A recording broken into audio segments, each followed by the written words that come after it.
એક વર્ગમાં 20 વિદ્યાર્થીઓ પૂર્વ તરફ મુખ કરીને સીધી હરોળમાં બેઠા છે. રામ જમણી બાજુથી 8મા ક્રમે છે અને સીતા ડાબી બાજુથી 16મા ક્રમે છે. તો રામ અને સીતાની વચ્ચે કેટલા વિદ્યાર્થીઓ હશે?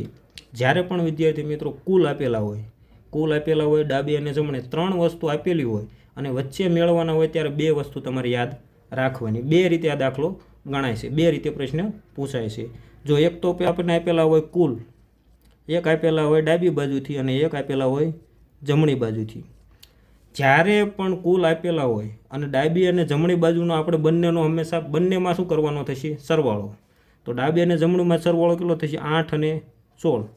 8 ને 16 કેટલા થશે? 24. અહીંયા કુલ કેટલા આપેલા છે? 20. જ્યારે પણ કુલ કરતાં ડાબી અને જમણીનો સરવાળો વધી જાય ત્યારે તમારે જે કુલ આપેલા છે એમાં 2 એડ કરી દેવાના, એટલે કે 22. અને આ જે 22 મળે એ આપણે બંનેનો સરવાળો મળે છે એમાંથી બાદ કરવાના થશે. 24માંથી 22 બાદ કરીએ તો કેટલા મળશે? 2. તો રામ અને સીતાની વચ્ચે કેટલા વ્યક્તિઓ બેઠેલા હશે? 2 વ્યક્તિ બેઠેલા હશે.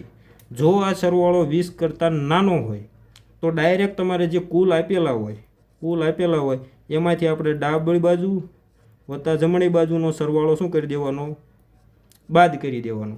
અને જો કુલ કરતાં મોટું હોય તો મોટી મળે તો આપણે ડાબી પ્લસ જમણી મળે એમાંથી આપણે કુલ તો બાદ કરવાના જ અને બીજા 2 બાદ કરવાના. તો આ 2 રીતના પ્રશ્ન આમાંથી પૂછાય છે. જો બંનેનો સરવાળો વધી જતો હોય તો તમારે ડાબી પ્લસ જમણીનો સરવાળો એને માઇનસ કુલ એમાંથી પણ 2 બાદ કરવાના.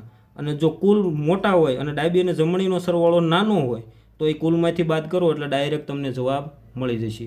આ 2 પ્રકારના પ્રશ્ન આ પ્રશ્નમાં પૂછાઈ શકે છે. આમાં જે રીતે પૂછાય એ રીતે આપણે જવાબ આપવાનો થશે.